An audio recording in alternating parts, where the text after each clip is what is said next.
This is Rachel, as you well know, and with my sister Angela, my fleshly sister, not a witness, never been a witness. And we're back in the car now. The lunch break is finished and everyone, well supposedly everyone, has gone back in, except for those that are finishing off their coffees in the cafes. And we had quite an eventful lunchtime. Overall, I was quite happy with the way it went. Didn't quite go as planned, but we'll talk about what happened. Anyway, Angela and I went into the cafe and she reserved the table for me while I popped back to the car and got my balloons, because I had 4 balloons on sticks that I had in a pot to put on the table, and I had advertised the XJW Recovery Group 3 and my email address, a website for JW Facts and something else. Anyway, so I had them on the table and then got my food and Angela got her food, and I put my little signs, because I made some table signs, put them on little stands on the table, and one of them was a bright pink sign that said shunning is abusive, manipulative and unloving, same as I had on my t-shirt last year.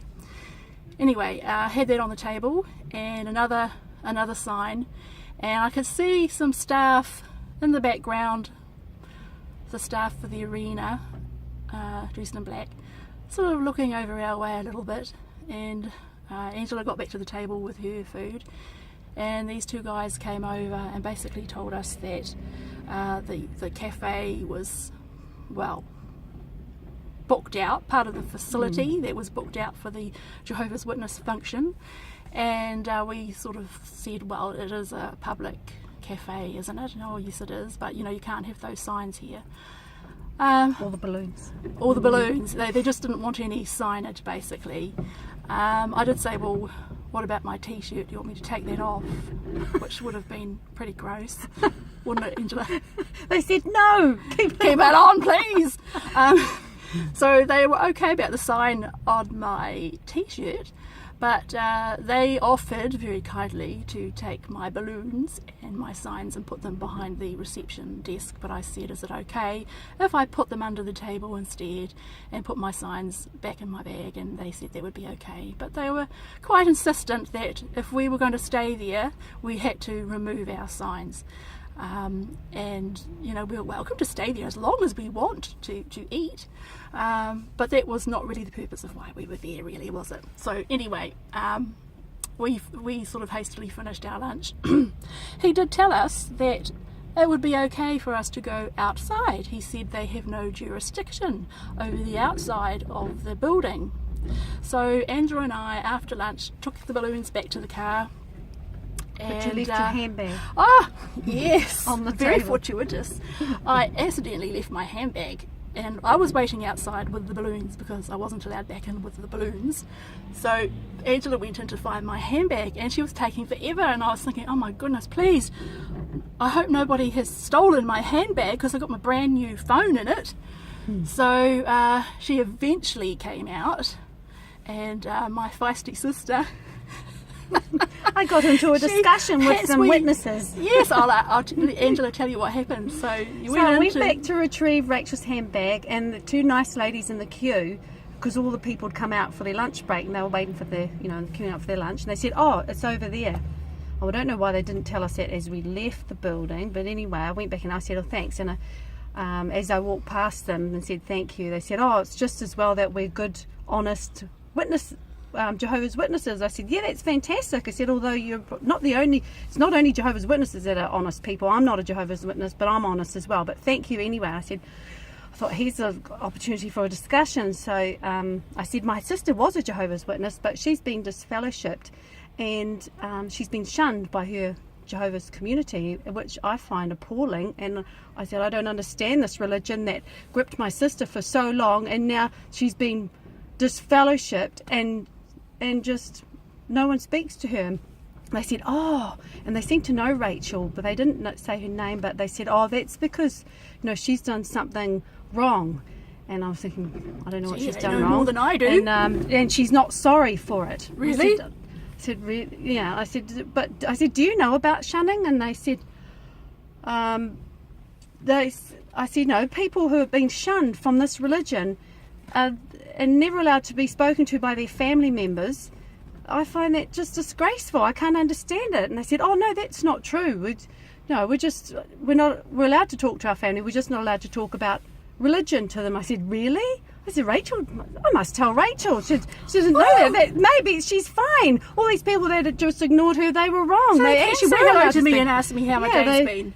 Yeah, so it was getting a little bit, not heated, but I was attracting quite a bit of attention with the queue of people behind them. So I said, oh, well, thanks for the information. I'll pass that to Rachel. So and I came back outside. Well done, Angela. So we're fired up, ready for the next adventure. And what happened next? So we were standing outside, and the weather's horrible, windy, and we're getting buffeted around a bit, but we sort of stood just outside the door because the guy said that we could be outside. And there was a sister talking on the phone out there right next to me, and when Angela came back with my handbag, that's right, she went in. Went in again. I decided I wanted to go in and get clarification of this shunning business from one of the elders, and so we left. Rachel stayed outside, and I went back in to go into the convention and find Brother Morris, and just an elder. And as I walked through, there was a voice behind me saying, "Madam, excuse me, madam, you can't go in there." So I ignored it as long as possible until he came up in front of me and put his hand up and said, "You're not allowed in here." And I said, "What?" And there was a queue of Jehovah's Witness people leaving and all watching what was going on. And I said, "This is a public place." And anyway, this is a member of the public wanting to talk to an elder. Yeah, and I said, I want to get some information about shunning. And he said, "No, look, you're not allowed in here. Please don't make my life difficult." He was the facility manager, so I just went back outside to Rachel, and I was all upset, what I've been told off and get out of the building. And there was this woman on her phone, a sister, and so as she got off the phone, I was making a lot of noise about I just got thrown out, and I said to Rachel, I've been thrown out. I didn't even get to speak to anyone, and she was looking interested, and I said, I just wanted some information about shunning. And so that caught her attention. I said, "Do you know about shunning? Can you explain to me what the shunning is in this religion?" And so we got into a big discussion with her, and she was very nice and very calm and talked to us. Yeah, I'm quite surprised that because I was quiet for most of it because Angela was doing such a good job, and really drawing her out with questions. Gee, she'd make a good witness. The sister, I have to give her credit for actually not being completely irrational and running off screaming apostate or anything, because it did become obvious, and Angela did mention that I was disfellowshipped, and she actually let me talk to her, which was quite amazing. But it was quite clear talking to her that she didn't really grasp what shunning does to people, and she wasn't really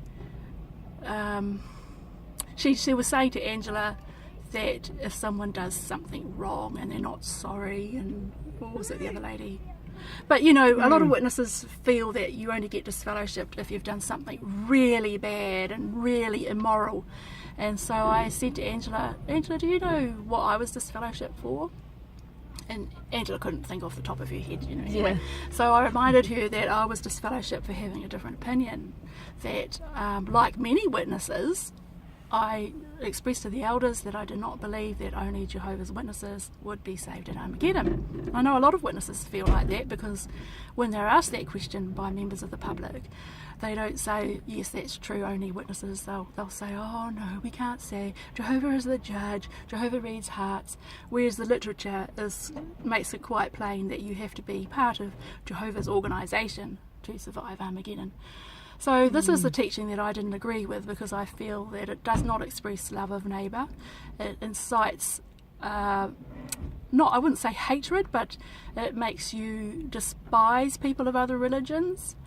I've seen witnesses mock people of other religions, other Christian religions, and this was the stuff that was really disturbing my conscience.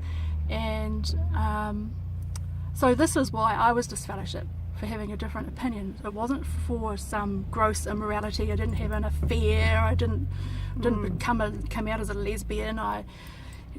didn't rob a bank, didn't do anything immoral. It was just a difference of opinion, which I'm entitled to exercise my Christian conscience.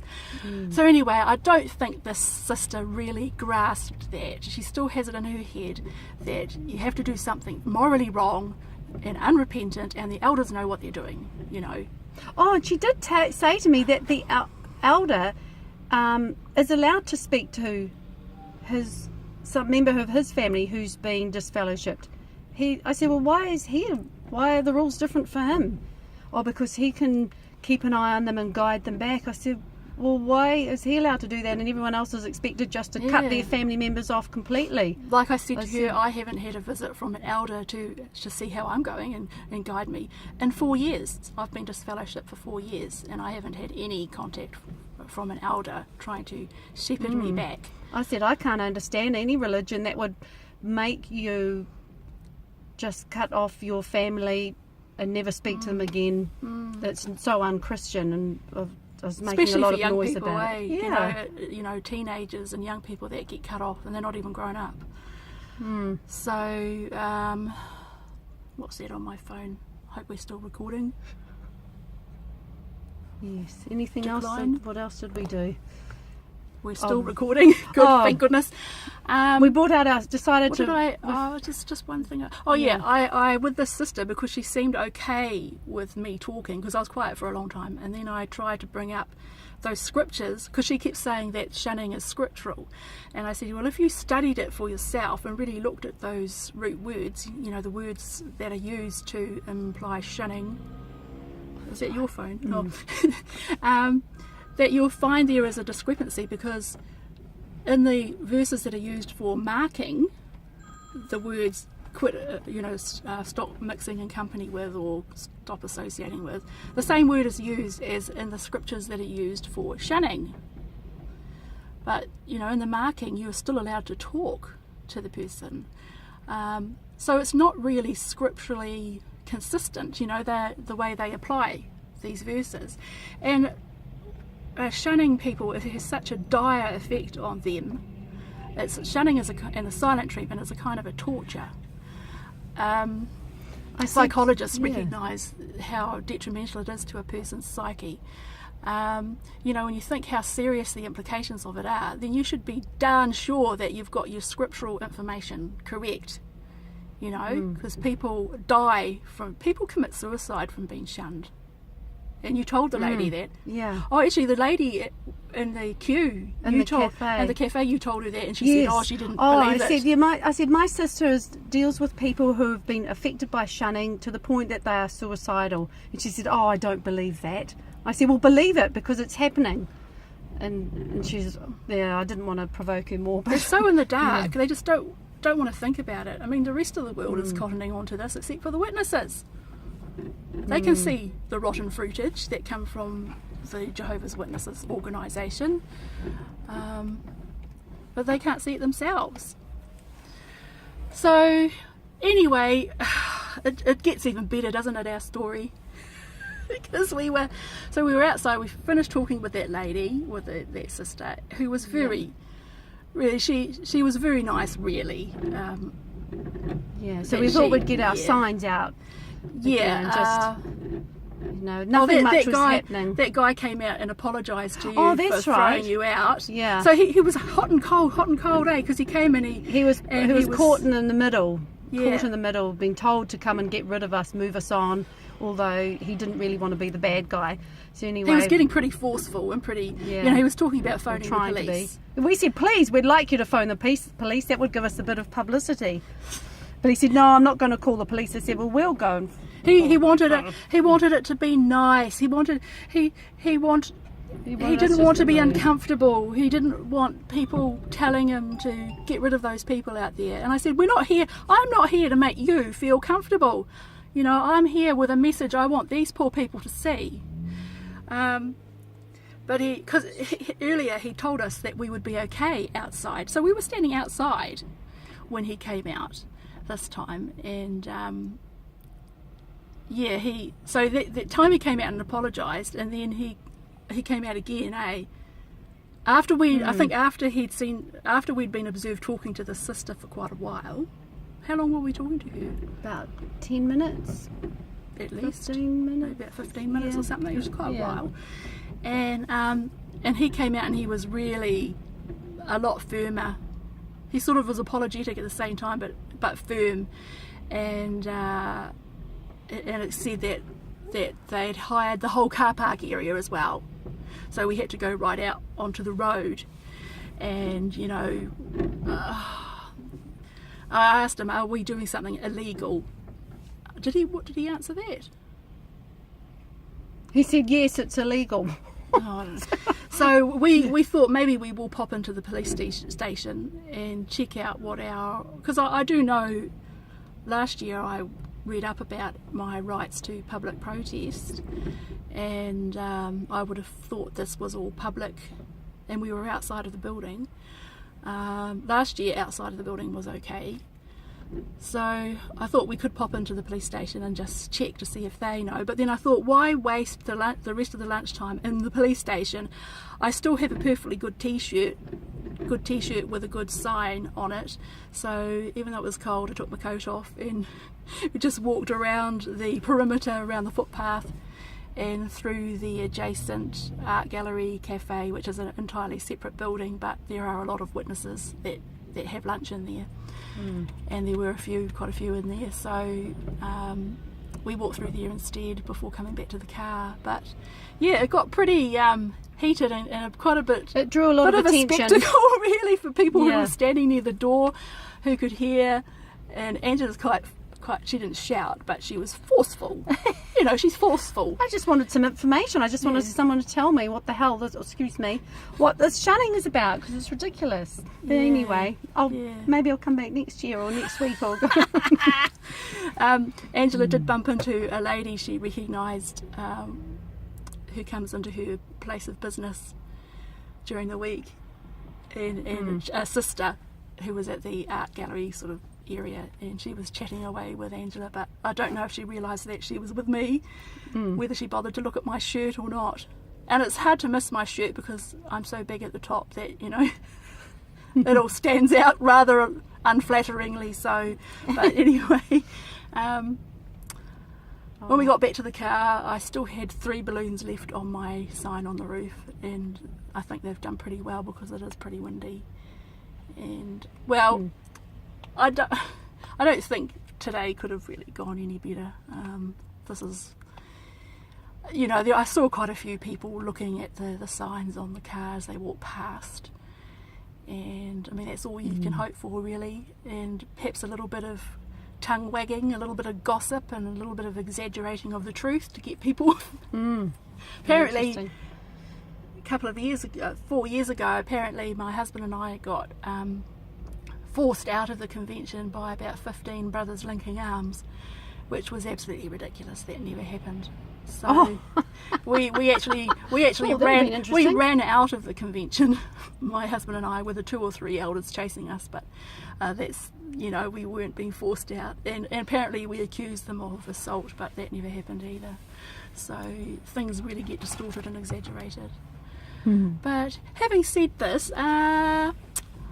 one nice experience happened while I was in the cafe, and someone that I used to know from my old congregation many years ago,